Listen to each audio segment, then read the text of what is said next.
ज़िले में लगातार कैडर्स प्रोग्राम कर रहा हूँ और छोटे मोटी जनसभाएं बड़ी भी छोटी दोनों कर रहा हूँ। और ये काम मैं आज से नहीं, लगभग मैं 11 सालों से कर रहा हूँ। वक्त लगता है एक ज़िले से दूसरे ज़िले में पहुँचने में, क्योंकि हमारा जो प्रदेश है एक देश के बराबर है, 25 करोड़ की आबादी है। इसी सिलसिले में आज बहराइच का आना हुआ है और अभी हम लोगों का एक प्रोग्राम है। इसके बाद इंशाल्लाह मैं सालार मसूद गाजी रहमतुल्लाह अलैह के दरगाह पर भी जाऊंगा। बहराइच के अंदर सबसे बड़ा जो मुद्दा है वो पलायन का मुद्दा है।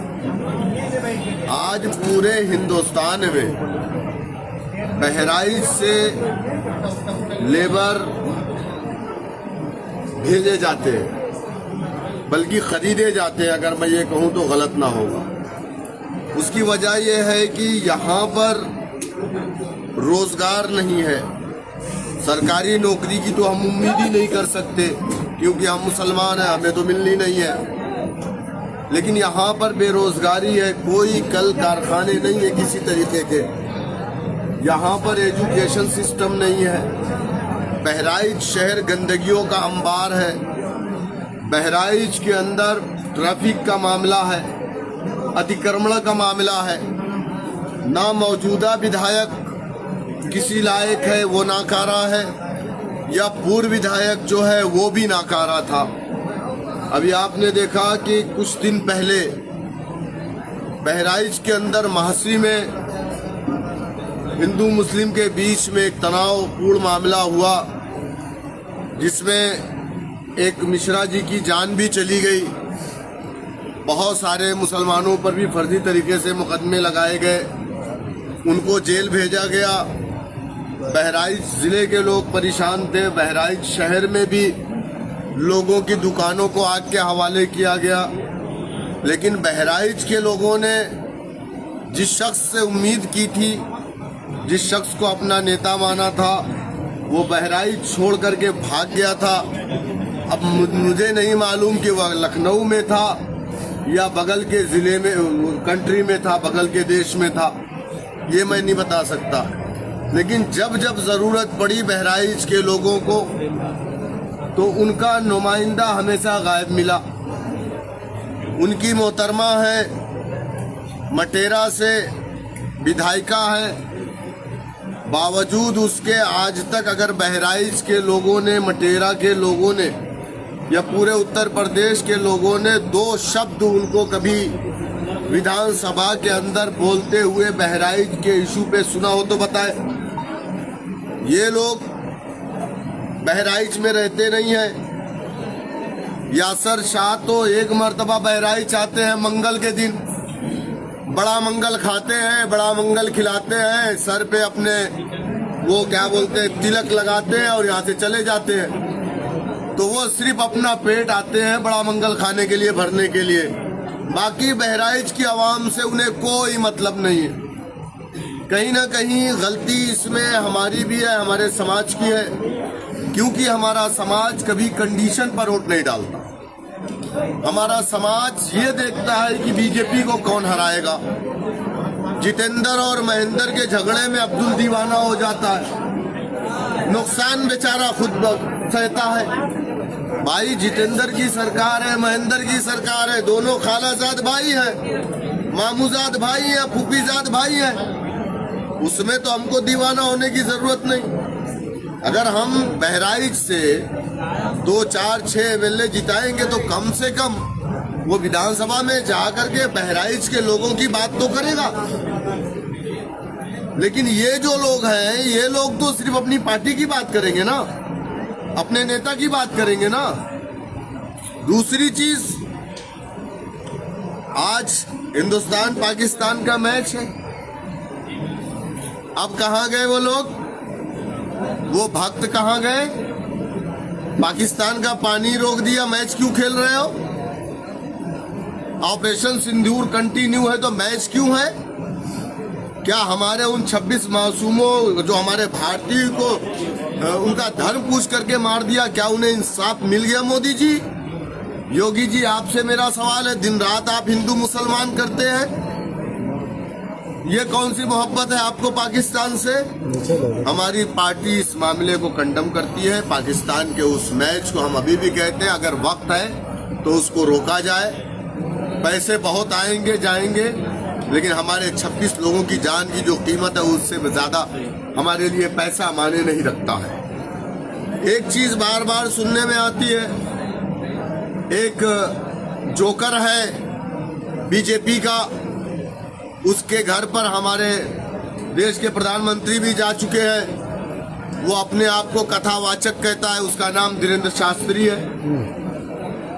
कल बिहार में था, वहां पर वो कह रहा है भारत देश को हिंदू राष्ट्र बनाना है। तुम्हारी अम्मा दहेज में तो नहीं लाई थी ना देश को।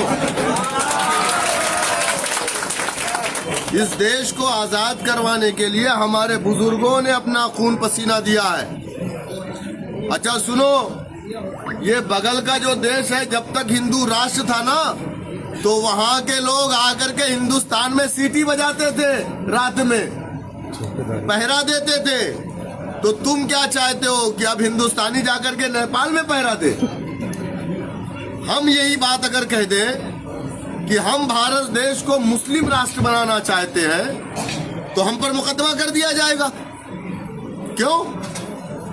अगर कल के हमारा बौद्ध भाई खड़ा होगा, वो भी ये बात कहेगा कि भारत देश को हमें बौद्धिस्ट राष्ट्र बनाना है। कल के ईसाई भाई हमारा खड़ा होगा, वो भी ये बात कहेगा कि भारत देश को हमको ईसाई राष्ट्र बनाना है।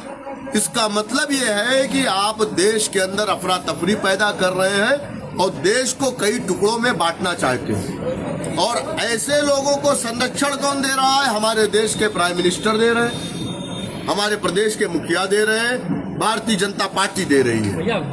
आए दिन मुसलमानों के खिलाफ ये आदमी, ये कथावाचक, ये झूठी कहानियां बनाने वाला, भूत प्रेत उतारने वाला, आए दिन मुसलमानों को कहता है कायदे में रहोगे तो फायदे में रहोगे। धीरेन्द्र शास्त्री, हम तुमको कहना चाहेंगे, कायदे में रहोगे तो तुम फायदे में रहोगे। अभी तुमको हमारी ताकत का अंदाजा नहीं है। अगर तुम बोलोगे तो हम तुमसे ज्यादा बोलना जानते हैं, क्योंकि हम बैरिस्टर के शागिर्द हैं। तुम अपने भाई को समझा दो, जो तुम्हारा भाई दिन रात तुम्हें गालियां दे रहा है, वो कह रहा है कि मैं धीरेन्द्र शास्त्री का भाई नहीं हूं। तुम अपने भाई को समझाओ कि वो कायदे में रहेगा तो फायदे में रहेगा, तुम्हारे परिवार के लिए अच्छा है, परिवार एकजुट रहेगा। न तुम, न तुम्हारे खानदान, न तुम्हारा बाप, किसी की ये हिम्मत नहीं है कि इस तरीके से हमको धमकी दे कि कायदे के रहोगे तो फायदे में रहोगे। एक और है राम भद्राचार्य, वो बेचारे, उनको आंख नहीं है, उन्होंने दुनिया देखी नहीं है। कल मेरठ पहुंचते ही साथ उन्होंने पाकिस्तान देख लिया। मेरठ में उन्होंने कहा कि मुझे मेरठ पाकिस्तान लगता है, पूरा यूपी वेस्ट पाकिस्तान लगता है। उन्होंने कहा कि हिंदू असुरक्षित है। अरे भाई, 1947 के बाद से इस देश का जितने भी प्राइम मिनिस्टर दिए, मुसलमान कौन था? कोई था मुसलमान? नहीं था ना। उत्तर प्रदेश में आजादी के बाद कोई मुख्यमंत्री मुसलमान था? नहीं था ना।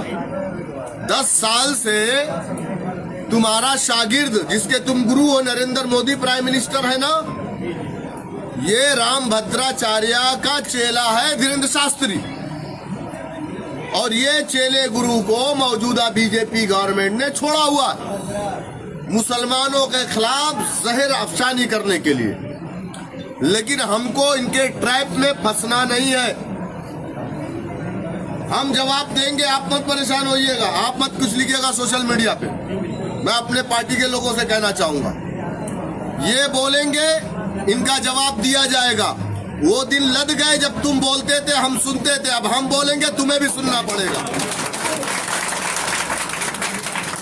एक अहम मामला सालार मसूद गाजी का, अभी हमारी सेक्रेटरी जूही रजा साहिबा कह रही थी कि हिंदुस्तान एक भारतवर्ष था।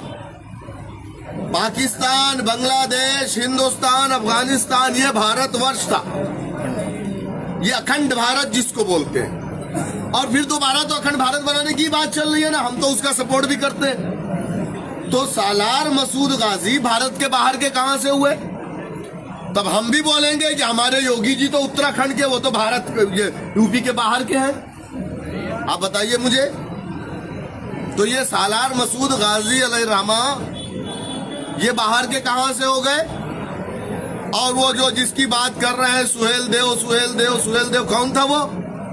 सालार मसूद गाजी लुटेरे नहीं थे, सुहेल देव लुटेरे थे। सालार मसूद गाजी मुसलमान थे और मुसलमान के खून में शामिल है कि वो इंसाफ परस्त होता है। सुहेल देव ने जब यहाँ पर जुल्म करना शुरू किया भारतीयों पर, तो सालार मसूद गाजी ने रुख किया इस तरफ और